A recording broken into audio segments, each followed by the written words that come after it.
E aí pessoal, tudo bem com vocês? Vamos lá, o vídeo de hoje é um pouco diferente. Nós falaremos sobre a Olimpíada Nacional em História do Brasil.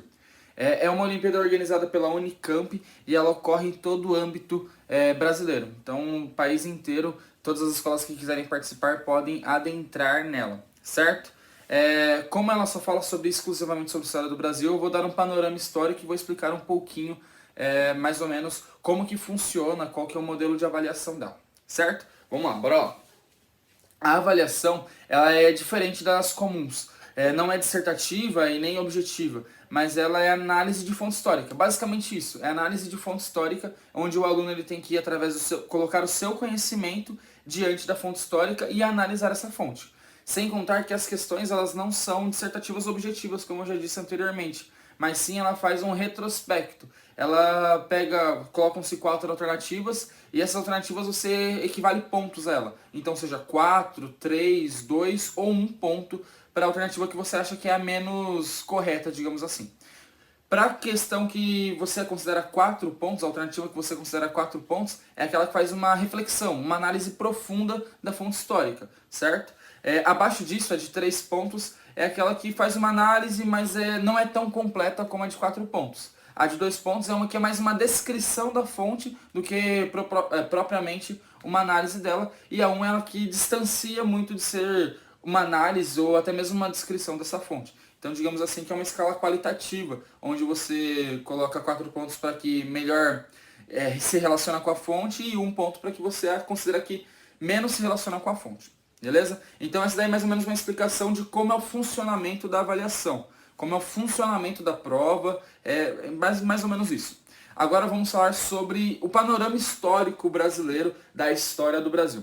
Sabemos que a colonização portuguesa ela chega aqui no Brasil em 1500, as caravelas portuguesas. Entretanto, a colonização de fato ele começa a acontecer em 1530. Entretanto, já haviam povos aqui no Brasil, eram os povos indígenas. Esses povos indígenas vão sofrer muito com essa colonização portuguesa, uma vez que a tradição desse país colonizador do Brasil, é uma tradição católica. E eles justamente impuseram suas culturas sobre a cultura indígena. Ou seja, eles não se importaram com as tradições nativas brasileiras e simplesmente colocaram o catolicismo contra eles. Principalmente através da atuação dos padres jesuítas. Esses caras foram responsáveis por criar missões, ou seja, eram sociedades onde eles se reuniam com os indígenas e organizavam ali como se fosse uma família, uma sociedade mesmo de fato, um abrigo para que esses indígenas conseguissem se livrar muitas vezes dos colonos portugueses,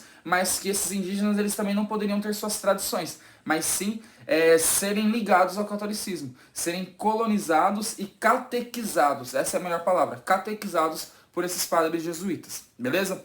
Ao passar do tempo, ou melhor dizendo, com o passar do tempo, no Brasil, além dos portugueses, dos indígenas, vieram outros povos, como holandeses e franceses, e depois de um tempinho, os portugueses começaram a trazer os escravizados africanos para trabalhar aqui.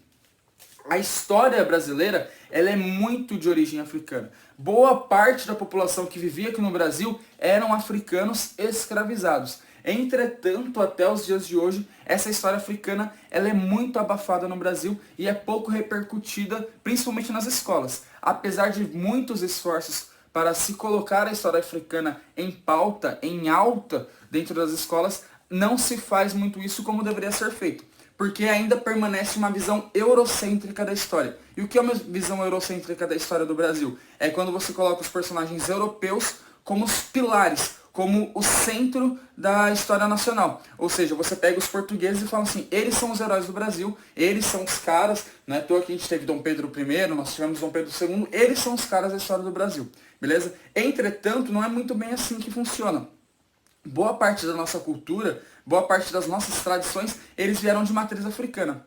E até mesmo o catolicismo operante hoje no Brasil, ele é uma mistura, ele é um sincretismo religioso entre o catolicismo europeu e até cultos afro-brasileiros, até cultos africanos que introduziram na nossa sociedade, certo? Então essa é uma outra abordagem que nós podemos ter aí, sendo que fala muito sobre o âmbito social, essa ONHB, Olimpíada Nacional em História do Brasil. Então já falamos sobre indígenas, agora falamos sobre os escravizados africanos e como eles não são valorizados. E agora nós vamos falar sobre essa relação do senhor de escravo, do dono de escravo e o seu escravo. Era comum haver esse maltrato contra os escravizados, isso em praça pública, para todas as pessoas verem de fato, certo? E existia uma relação muito de o escravo, ele era pertencente ao seu dono. Então era uma relação muito de patronal ou patriarcal. O dono do escravo, ele tinha o seu escravizado em suas mãos. Ele era realmente uma mercadoria para esse senhor. Ou melhor dizendo, ele era uma mercadoria para esse senhor. Tranquilo, gente? Essa primeira parte, nós falamos sobre indígenas, sobre africanos, e principalmente essa questão dos escravizados, ela decorre desde a Brasil Colônia até o Brasil Império. Foram 388 anos de história da escravidão no Brasil. Sem contar que após a Lei Áurea, essa escravidão ela ficou meio encoberta. Os africanos, ou melhor dizendo, os afro-brasileiros, os negros aqui no Brasil, pós o término da escravidão, eles não foram incluídos na sociedade. Manteve sendo uma história de segregação, ou seja, de discriminação racial. Agora a gente entra na República, e a República no Brasil ela inicia-se no ano de 1989, através do golpe de Estado, o golpe republicano de Marechal Deodoro da Fonseca, e durante a Primeira República nós tivemos a famosa história do café com leite, nós tivemos posteriormente, lá na frente, em 1930, a introdução da Era Vargas, um dos principais presidentes da história do Brasil, certo? Mas posterior a ele nós chegamos em um outro contexto da história brasileira, posterior a gente entrou no populismo e pós-populismo nós entramos em um cenário da história brasileira que ele é muito importante, que ele é muito famoso, muito conhecido e muito debatido, que é a questão da ditadura militar. A ditadura ela foi um período onde governantes militares se estabeleceram no poder durante 21 anos no nosso país. Foram 5 governantes militares que imperaram aqui, sem contar que uma ditadura, como que se caracteriza uma ditadura? É a partir do momento que um dos 3 poderes, executivo, legislativo ou judiciário, um dos 3 assume mais que os outros 2. Assim se estabelece uma ditadura. Ele manda mais do que os outros 2 poderes, ou seja, é como se ele controlasse todo o Estado brasileiro. E eles fizeram isso através do chamado Ato Institucional número 5, o famoso AI-5. Com o AI-5, então, se estabelece no Brasil essa ditadura militar, AI-5 assinado em 1969.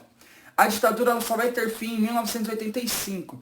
Antes disso, os militares, por conta dos crimes que eles cometeram durante o período militar, durante a ditadura militar, para que eles não sofressem as punições para isso, eles burlaram a lei e criaram uma nova lei para como se resguardassem dessas punições. É a famosa lei da anistia.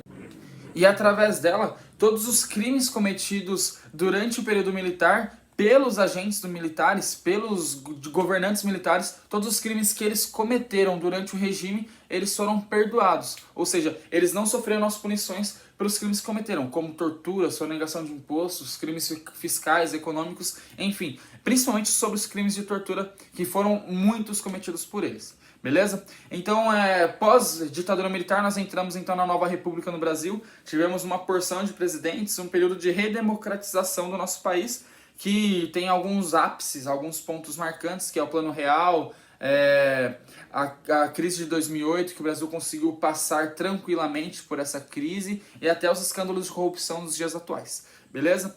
Gente, procurei ser mais breve possível, até porque tem que ser um resumão mesmo de história do Brasil, história social do Brasil. Os meus alunos sabem mais ou menos o porquê de estar fazendo esse vídeo. Aqueles que não são meus alunos e estão assistindo, agradeço de coração. É mais um panorama histórico social do Brasil para a ONHB, Olimpíada Nacional em História do Brasil. Muito obrigado por terem assistido aqui. Se puderem, deixa aquele like também. Acompanhe os outros vídeos no canal, que daí eu vou postar vídeos que não são relacionados somente ao ONHB, mas vídeos como os costumeiros. Beleza, gente? Muito obrigado. Valeu!